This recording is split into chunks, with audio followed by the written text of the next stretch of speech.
Well, I did the oxalic acid vaporizing, or vaporization, proper term. And all my colonies I had on the inside of the bee room, and then the ones on the outside, I'm going to wait until it's 40 degrees or better, because that's the minimum temperature. And what I've noticed is because of these bees are inside, I can't brush out the bees that are above the bottom screen. I was putting vaporizer in between the bottom board and the bottom screen, and if you have a lot of dead bees in here, it doesn't work very well. So I'm taking this opportunity while I had some double deeps in here that I'm downsizing, and this right here is an example. It's mid-November, and I've already got this many dead bees in the colony. Now these are the colonies that were double stacked, the ones on top. So I would imagine quite a few bees went to the bottom hive. So that's the reason why they're a little smaller. And then this is still a lot of dead bees for this time of year. The last time they were out was October 28th. So almost 3 weeks since they've been out flying around. And what I do, I set the hive in front of the windows here, and I choose the best deep, the one that has the most, is the heaviest, has the most honey, and I set that on a new or a clean bottom board and bottom frame, and I take the old one, the bottom screen, and I dump it right here. And I'm sweeping the floor a lot. I sweep the bees into the pile, and all the bees that don't make it off that pile, they're too sick to go back in the hive. And bees that are walking around, I will take, and I will pick them up, and while I'm looking at them, I check for Varroa Mites, and I put them in here. As long as they're walking around, okay.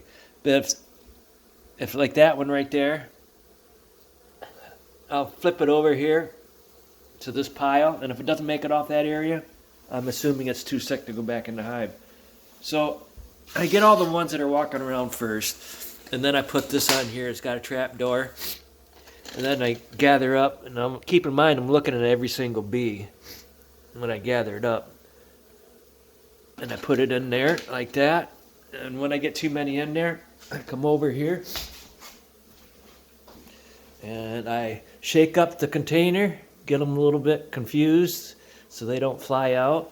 And then I open this up and dump them in there, and then I go back and I get more until I got all the bees in there. And then I strap it down. I'm using this for temporarily until I get some more straps. And I did happen to locate the queen in here because they had honey in both deeps, and rather than letting some of that honey go to waste, I took the frames out of this deep that didn't have much on it, and I put the frames from the other deep in there. And I did manage to see the queen.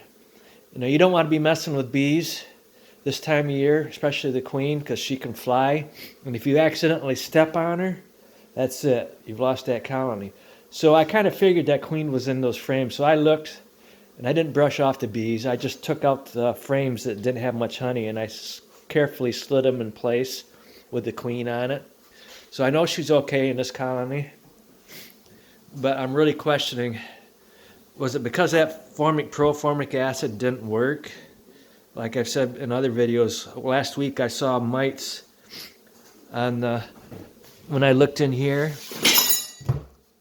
and I saw some mites on the backs of some of the bees. So now I'm using oxalic acid, and I'm going to redo these. I did 3 of these already. I've downsized 3. I'm going to redo them, do the oxalic acid again. It does not harm bees.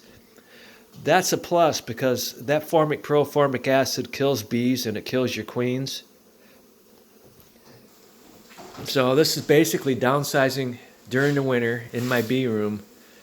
So I just thought you ought to know. Thank you.